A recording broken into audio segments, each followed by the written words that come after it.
Good morning all. ഞാൻ രാമാകൃഷ്ണൻ TB, SEBI registered research അനലിസ്റ്റാണ്. ഈ audio കേട്ടതിന് ശേഷം ഡിസ്ക്ലെയിമർ കൂടി വായിച്ചു നോക്കണമെന്ന് താല്പര്യപ്പെടുന്നു. ഇന്ന് നമ്മൾ എക്സ്പെക്ട് ചെയ്യുന്നൊരു ബെറ്റർ ഓപ്പണിംഗ് ആണ്. അമേരിക്കൻ പ്രസിഡന്റ് ട്രംപ് കാനഡയിൽ നിന്നും അതുപോലെ തന്നെ മെക്സിക്കോയിൽ നിന്നുള്ള ഇമ്പോർട്ടിന്മേൽ ഏർപ്പെടുത്തിയിരുന്ന തീരുവ ഇന്നു മുതലാണ് ഇമ്പോസ് ചെയ്തിരുന്നത്. പക്ഷേ അദ്ദേഹം ഒരു മാസത്തേക്ക് പോസ്റ്റ്പോൺ ചെയ്തിരിക്കുകയാണ്. അതോടൊപ്പം തന്നെ ചൈനയുടെ മേൽ 10% തീരുവ ഇമ്പോസ് ചെയ്തിട്ടുണ്ട്. അത് എപ്പോൾ വേണമെങ്കിലും വിഡ്രോ ചെയ്യാനുള്ള സാധ്യതകളൊക്കെ ഉണ്ടെന്നുള്ള റിപ്പോർട്ടുകളാണ് ട്രംപിൻ്റെ ഈ മനംമാറ്റത്തിന് ശേഷം അമേരിക്കൻ മാധ്യമങ്ങൾ റിപ്പോർട്ട് ചെയ്യുന്നത്. ഇന്നലെ അമേരിക്കൻ മാർക്കറ്റുകളിൽ വലിയ വോളാറ്റിലിറ്റിയാണ് കണ്ടത്. പക്ഷേ ഈ ന്യൂസ് അനൗൺസ് ചെയ്തതിന് ശേഷം ഇന്ന് ആഫ്റ്റർ അവേഴ്സിലാണ് ഈ ന്യൂസ് അനൗൺസ് ചെയ്തിട്ടുള്ളത്. അമേരിക്കൻ ഇൻഡെക്സ് ഫ്യൂച്ചേഴ്സ് എല്ലാം ബെറ്റർ ആയിട്ടാണ് ട്രേഡ് ചെയ്യുന്നത്.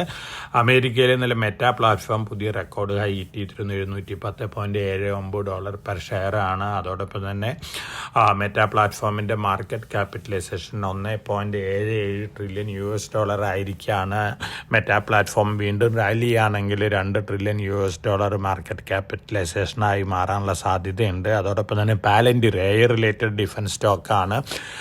Q4 റിസൾട്ട് അനൗൺസ് ചെയ്തിരുന്നു. ബെറ്റർ ദാൻ എക്സ്പെക്റ്റേഷൻസ് ആയിരുന്നു. അതുകൊണ്ട് തന്നെ ആഫ്റ്റർ അവേഴ്സിൽ അറൗണ്ട് 20% ബെറ്റർ ആയിട്ടാണ് പാലന്റിയർ സ്റ്റോക്കും ട്രേഡ് ചെയ്യുന്നത്. തീർച്ചയായിട്ടും ട്രംപിൻ്റെ പ്രഖ്യാപനങ്ങൾ തന്നെയാണ് വലിയ രീതിയിലുള്ള വോളാറ്റിലിറ്റി ഒക്കെ ഉണ്ടാകുന്നത്. ട്രംപ് വലിയ രീതിയിലുള്ള താരിഫ് ഇമ്പോസ് ചെയ്യുകയാണെങ്കിൽ അമേരിക്കയിലത്തെ കമ്പനികൾക്ക് തന്നെയാണ് ഏറ്റവും നഷ്ടം വരാൻ പോകുന്നുള്ളൊരു തിരിച്ചറിവൊക്കെ വന്നിട്ടുണ്ട്. അതുകൊണ്ട് തന്നെ വലിയ രീതിയിലുള്ള താരിഫ് അനൗൺസ്മെൻറ്റുകൾ ഇനി ഉണ്ടാവില്ല എന്നുള്ളൊരു എക്സ്പെക്റ്റേഷനും കൂടിയുണ്ട്.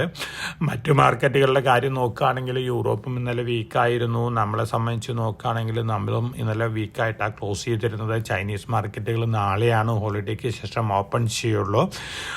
ഇന്ന് മോർണിംഗിൽ ജാപ്പനീസ് മാർക്കറ്റ് അതുപോലെ തന്നെ ഹാങ്സങ് 2.9% ബെറ്റർ ആയിട്ടാണ് ഹാങ്സങ് ഇൻഡെക്സ് മോർണിംഗിൽ ട്രേഡ് ചെയ്യുന്നത്.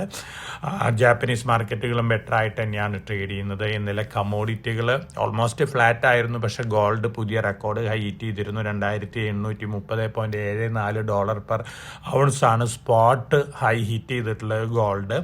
അതുപോലെ തന്നെ April futures $2871.69 per ounce hit ചെയ്തിരുന്നു. ഇന്ന് മോർണിംഗിൽ ട്രേഡ് ചെയ്യുന്നത് $2855.8 പെർ ഔൺസിലാണ് ഏപ്രിൽ ഫ്യൂച്ചേഴ്സ്. സിൽവർ ട്രേഡ് ചെയ്യുന്നത് $32.53 പെർ ഔൺസിനാണ്. മറ്റ് കമ്മോഡിറ്റികൾ കോപ്പർ, അലുമിനിയം, സിങ്ക് ഒക്കെ ഇന്ന് മോർണിംഗിൽ റാലിയാണ്. ട്രംപിൻ്റെ മനംമാറ്റത്തിന് ശേഷം ഈ സ്റ്റോക്കുകളിലും നല്ല രീതിയിലുള്ള റാലിയാണ് കാണുന്നത്. അതേസമയം ബ്രന്റ് ക്രൂഡ് ഓയിൽ താഴെയാണ്. നമ്മുടെ റുപ്പിയുടെ കാര്യം എടുക്കുകയാണെങ്കിൽ ഇന്നലെ പുതിയ ലോ വന്നിരുന്നു. US ഡോളറിന് അഗൻസ്റ്റ് 87.30 ഇന്നലെ പുതിയ ലോ ഹിറ്റ് ചെയ്തത്. ഇന്ന് മോർണിംഗിൽ ട്രേഡ് ചെയ്യുന്നത് 86.98 ലെവലിലാണ്. റുപ്പി ഡിപ്രിസിയേഷൻ തീർച്ചയായിട്ടും ഇന്ത്യനെ സംബന്ധിച്ച് സ്ലൈറ്റ് നെഗറ്റീവ് ആണ്.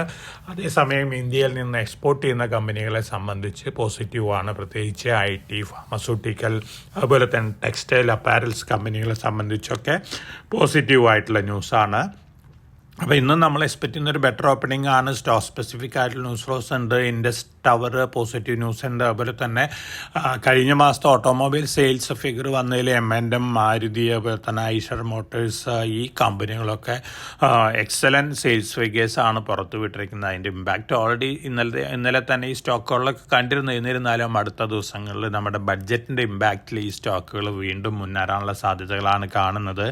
അതോടൊപ്പം തന്നെ ഇന്നലെ പുറത്തു വന്നിട്ടുള്ള Q3 റിസൾട്ടുകൾ നോക്കുകയാണെങ്കിൽ Neyveli lignite corporation, premier energies ഒക്കെ എക്സലൻറ്റ് Q3 റിസൾട്ടാണ് പുറത്തു വിട്ടിരിക്കുന്നത്. അപ്പോൾ അതിൻ്റേതായ ഒരു പോസിറ്റീവ് ഇമ്പാക്റ്റ് ഒക്കെ ഈ സ്റ്റോക്കുകളിൽ കാണാനുള്ള സാധ്യതകളുണ്ട്.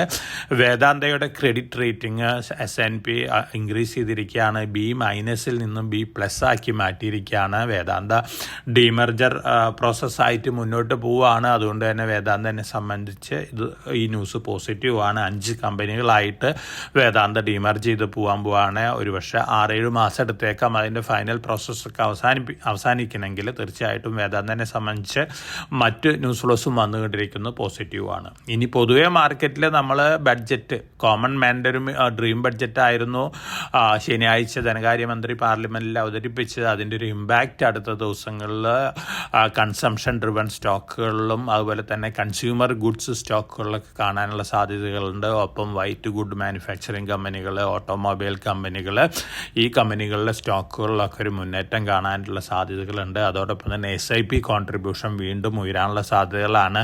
അപ്പോൾ ഇന്ത്യൻ മാർക്കറ്റിനെ സംബന്ധിച്ച് നോക്കുകയാണെങ്കിൽ ട്രംപിൻ്റെ താരിഫുകൾ മാറ്റി വെച്ച് കഴിഞ്ഞാൽ കാര്യമായിട്ടുള്ള നെഗറ്റീവ് ന്യൂസ് ലോസ് ഒന്നുമില്ല. ഇനി വെള്ളിയാഴ്ച RBI മീറ്റിംഗ് ഉണ്ട്. 0.25% നിരക്കിൽ റെപ്പോ റേറ്റ് കട്ട് ചെയ്യാനുള്ള സാധ്യതകളുണ്ട്. അത് തീർച്ചയായിട്ടും ഒരു പോസിറ്റീവ് ഇമ്പാക്റ്റ് തന്നെയാണ് മാർക്കറ്റിന് നൽകാൻ പോകുന്നത്. അതോടൊപ്പം തന്നെ അടുത്ത ആഴ്ചയിൽ ന്യൂ ഇൻകം ടാക്സ് കോഡും കൂടി പാർലമെൻറ്റിൽ അവതരിപ്പിക്കുന്നുണ്ട്. അപ്പോൾ ഇത്തരത്തിലുള്ള ന്യൂസ് ലോസിൻ്റെ ഒരു പോസിറ്റീവ് ഇമ്പാക്റ്റ് ഇന്ത്യൻ മാർക്കറ്റിൽ കണ്ടേക്കാം. റീസെൻ്റായിട്ട് വന്നിട്ടുള്ള ലോ ഇപ്പോഴത്തെ സാഹചര്യം വെച്ച് നോക്കുകയാണെങ്കിൽ ബ്രേക്ക് ചെയ്യാനുള്ള സാധ്യതകൾ കൂടുതലാണ്. ബ്രേക്ക് ചെയ്യാതിരിക്കാനുള്ള സാധ്യതകളാണ് കാണുന്നത്. കാരണം നെഗറ്റീവ് സെൻറ്റിമെൻറ്റ് നമ്മുടെ ബഡ്ജറ്റ് റിലേറ്റഡ് ആയിട്ടുള്ള പോസിറ്റീവ് സെൻറ്റിമെൻറ്റ് കൊണ്ട് അത് മാറിയിരിക്കുകയാണ്. അതുകൊണ്ട് തന്നെ വളരെ പോസിറ്റീവായിട്ടുള്ള എക്സ്പെക്റ്റേഷനാണ് ഇന്ത്യൻ മാർക്കറ്റിലുള്ളത്.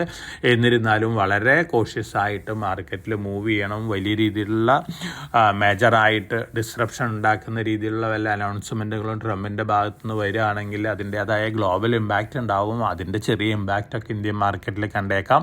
ഇനി അടുത്ത ആഴ്ച നമ്മുടെ പ്രധാനമന്ത്രി അമേരിക്കയിൽ പോയി ട്രംപിനെ മീറ്റ് ചെയ്യുന്നൊക്കെ ഉണ്ട്. തീർച്ചയായിട്ടും ആ മീറ്റിങ്ങുകളിൽ നിന്നൊക്കെ പോസിറ്റീവ് ന്യൂസാണ് നമ്മൾ എക്സ്പെക്റ്റ് ചെയ്യുന്നത്. അതുകൊണ്ട് തന്നെ waste seems over for Indian market for the time being എന്നുള്ളൊരു എക്സ്പെക്റ്റേഷനാണുള്ളത്. അപ്പോൾ മാർക്കറ്റിൽ വളരെ കോഷനോടുകൂടി മൂവ് ചെയ്യുക. Q3 റിസൾട്ടുകൾ ഇനിയും കുറേ Q3 റിസൾട്ടുകൾ വരാനുണ്ട്. ആ റിസൾട്ടുകൾക്ക് അനുസരിച്ചുള്ളൊരു മൂവ്മെൻ്റ് ഒക്കെ അതാത് സ്റ്റോക്കുകളിൽ കണ്ടേക്കാം. അപ്പോൾ വളരെ കോഷ്യസ് ആയിട്ട് മാർക്കറ്റിൽ മൂവ് ചെയ്യുക. ഫാർമസ്യൂട്ടിക്കൽ സ്റ്റോക്കുകൾ അതുപോലെ തന്നെ IT സ്റ്റോക്കുകളൊക്കെ മാർക്കറ്റ് താഴെ വരികയാണെങ്കിൽ ലോങ് ടേം പോയിന്റ് ഓഫ് വ്യൂവിൽ ഘട്ടമായിട്ട് വാങ്ങാനുള്ള ഡിസിഷൻ എടുക്കുന്നതും നന്നായിരിക്കും. എല്ലാവർക്കും നല്ലൊരു ട്രേഡിൻ്റെ ആശംസിച്ചുകൊണ്ട് ഞാൻ ഇന്നത്തെ പ്രീ മാർക്കറ്റ് കമൻട്രിയുടെ അവസാനിപ്പിക്കുകയാണ്. Thank you.